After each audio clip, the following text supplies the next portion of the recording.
सबसे पहली चीज ये है कि अगर पीएम मोदी, इंडिया के प्राइम मिनिस्टर ने यूएस का विजिट किया तो उसी टाइम में ऑलमोस्ट हमारे प्राइम मिनिस्टर ने भी फ्रांस का विजिट किया। क्या वजह है कि बड़े बड़े इन्वेस्टर, दुनिया की बड़ी बड़ी मल्टीनेशनल कंपनीज इंडिया में इन्वेस्टमेंट करना चाह रही हैं, जबकि पाकिस्तान से कभी शेल की खबर आती है कि वो अपना बिजनेस वाइंड अप कर रहे हैं, कभी किसी सुजुकी की खबर आती है, कभी किसी कंपनी की आती है। हमारा विजन ये होता है कि हम अपना कराची का पोर्ट गिरवी रख दें, यूएई को दे दें, सऊदीया को दे दें, किसी को दे दें, और हमें 2 दिन के लिए या 2 हफ्तों के लिए पैसे मिल जाएं। ये मेरे लिए बहुत शर्म वाली बात है, दिल दुखता है मैम।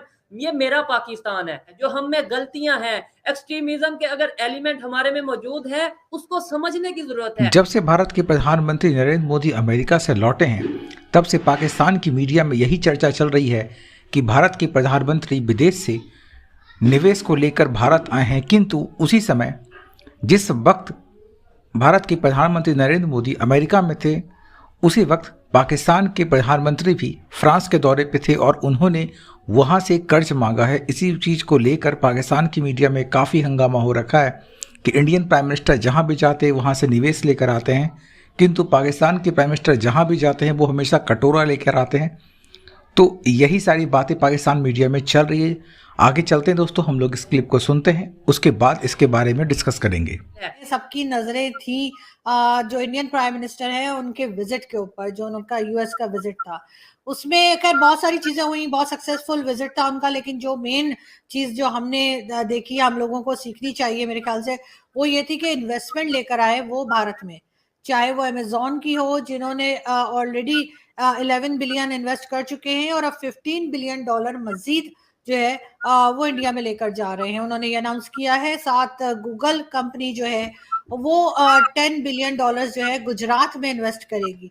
पाकिस्तान हमेशा से लोन्स में फंसा रहा है, इकोनॉमी खराब रही है। आपके ख्याल से हमें ऐसा क्या करना चाहिए कि पाकिस्तान में भी इस तरह की जो बड़ी कंपनीज है वो आए? क्या सबसे पहली चीज ये है कि अगर पीएम मोदी, इंडिया के प्राइम मिनिस्टर ने यूएस का विजिट किया तो उसी टाइम में ऑलमोस्ट हमारे प्राइम मिनिस्टर ने भी फ्रांस का विजिट किया। अब देखना यह है कि वहां पे जाके वो किन शख्सियात से मिल रहे थे और उनके मिलने का मकसद क्या था। इंडिया के प्राइम मिनिस्टर मिल रहे थे एलन मस्क से, इंडिया के प्राइम मिनिस्टर मिल रहे थे वहां व्हाइट हाउस में जो बड़े बड़े बिजनेसमैन थे उनके साथ मीटिंग्स कर रहे थे, दुनिया के बिजनेसमैन के साथ। और हमारे जो प्राइम मिनिस्टर है वो फ्रांस में जाके किस मकसद के लिए गए थे ये पूरी दुनिया के सामने है।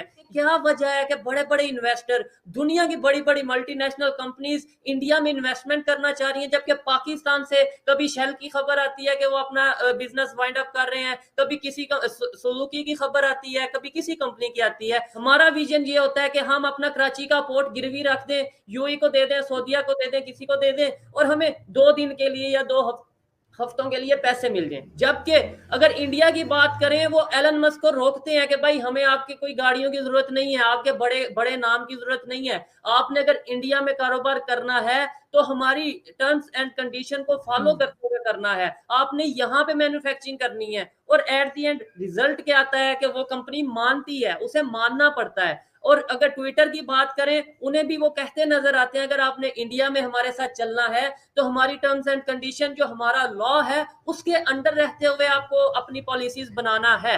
और एट द एंड ट्विटर का जो सीईओ है वो ये कहता नजर आता है कि बिल्कुल कोई भी कंट्री हो, हमें उसके अंडर, जो उसका लॉ है, उसके अंडर रह के काम करने की जरूरत है। ये मेरे लिए बहुत शर्म वाली बात है, दिल दुखता है मैम।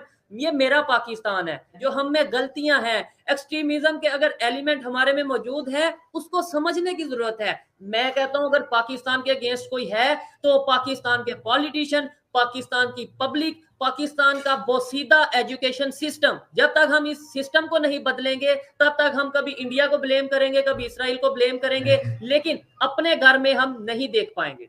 तो इसराइल को मैं ये कर दूंगा, मैं उसके टुकड़े टुकड़े कर दूंगा, मैं इंडिया को ये कर दूंगा, लेट्स सपोज मैं ऐसे कहता हूं, तो मैं तो अपनी एक स्टेटमेंट देके घर चला गया, सो गया जाके। अब वो वीडियो अपलोड होती है, उससे कितने लोग हंसते हैं, मतलब डरना तो, अब डरने वाला कंसेप्ट तो खत्म हो गया, ठीक है। कितने लोग हंसते हैं, कितना इमेज खराब होता है, ये हम लोग सोचते नहीं। और एजुकेटेड लोगों की बात कर रहा हूं, वो भी ऐसी बात कर जाते हैं। इंडिया की एग्जांपल अगर लेता हूं, यकीन माने मैं तो बड़ा डीपली उन चीजों को देखता हूँ। वहां पे आम आदमी जैसे पार्टी है वो जैसे काम कर रहे हैं, इवन जो इस टाइम करंट गवर्नमेंट है इंडिया की वो जिस तरीके से काम कर रहे हैं, आपको क्या लगता है सिर्फ और सिर्फ इकोनॉमी की वजह से इंडिया ग्रो कर रहा है, या किसी को क्या लगता है कि सिर्फ और सिर्फ इंडिया के जो प्राइम मिनिस्टर हैं उनके विजन की वजह से इंडिया ग्रो कर रहा है? नहीं, ऐसी बात नहीं है।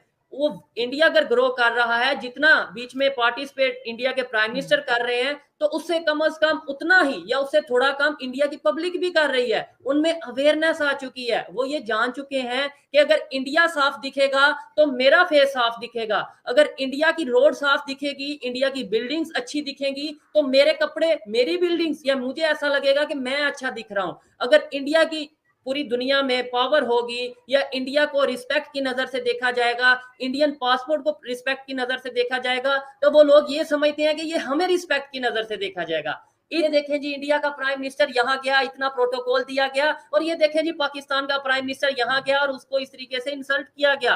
अब पीएम मोदी बहुत ही जो उनसे वो फाशिस्ट हैं, वो मुसलमानों के अगेंस्ट हैं, लेकिन आज वो उनकी पॉलिसीज को एक्सेप्ट करने पे, उनकी पॉलिसीज को अप्रिशिएट करने पे मजबूर हो चुके हैं। सोशल मीडिया पे बहुत से ऐसे लोग मौजूद हैं जो कि अब चाहते या ना चाहते हुए इंडिया के प्राइम मिनिस्टर की पॉलिसीज की और विजन की तारीफ करते नजर आ रहे हैं। तो एक डर सा लगा है कि भाई अगर हम इंडिया की तारीफ करेंगे तो दुनिया कहेगी ये देखो जी, ये तो 75 साल दुश्मनी में रहे और आज ये तारीफ करने पे मजबूर है। भाई हमें तारीफ करनी पड़ेगी। लेट्स सपोज हम तारीफ नहीं करते, लेट्स सपोज आज से 20 साल, 40 साल, 50 साल भी हम चुप रहते हैं, इंडिया जितनी डेवलपमेंट करता जाए, एक दिन इंडिया सुपर पावर बन जाता है या एक दिन इंडिया एशियन पावर बन जाता है, तो फिर क्या हम फिर भी चुप रहेंगे? यानी वो फिर हम वो समझा जाएगा कि बिल्ली को देख के कबूतर आंखें बंद कर लेता है। पाकिस्तान की वही सिचुएशन होगी। हमें जो बेहतर कर रहा है उसे एप्रिशिएट करना चाहिए, सीखना चाहिए, अपनी गलती को मानना चाहिए और ट्रेड के लिए बात करनी चाहिए। जब तक हम ये चीजें नहीं करेंगे, पाकिस्तान का नुकसान है, पाकिस्तान के लोगों का नुकसान है, जो कि हम करते जा रहे हैं। दोस्तों, आपने अभी सारा डिस्कशन सुना पाकिस्तानी मीडिया को, पाकिस्तानी पैनलिस्ट किस बारे में बात कर रहे हैं आपने सुना। आप देख रहे हो कि दोनों मुल्कों को पाकिस्तानी पैनलिस्ट के द्वारा कंपेयर किया जा रहा है और बताया जा रहा है कि हिंदुस्तान कितना आगे निकल गया है और पाकिस्तान कितना पीछे रह गया है, जबकि एक ही टाइम पे दोनों ही देशों को आज़ादी मिली थी, लेकिन फिर भी पाकिस्तान की व्यवस्था इतनी लचर है। पाकिस्तान ने हमेशा से आतंकवाद को बढ़ावा देने के कारण ही ऐसी स्थिति उत्पन्न हुई है।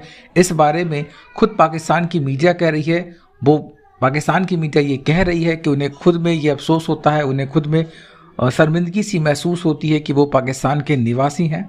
तो आप इस क्लिप को देखने के बाद क्या सोचते हैं? आपको क्या लगता है कि पाकिस्तान के बर्बाद होने के पीछे की सबसे बड़ी वजह क्या रही है?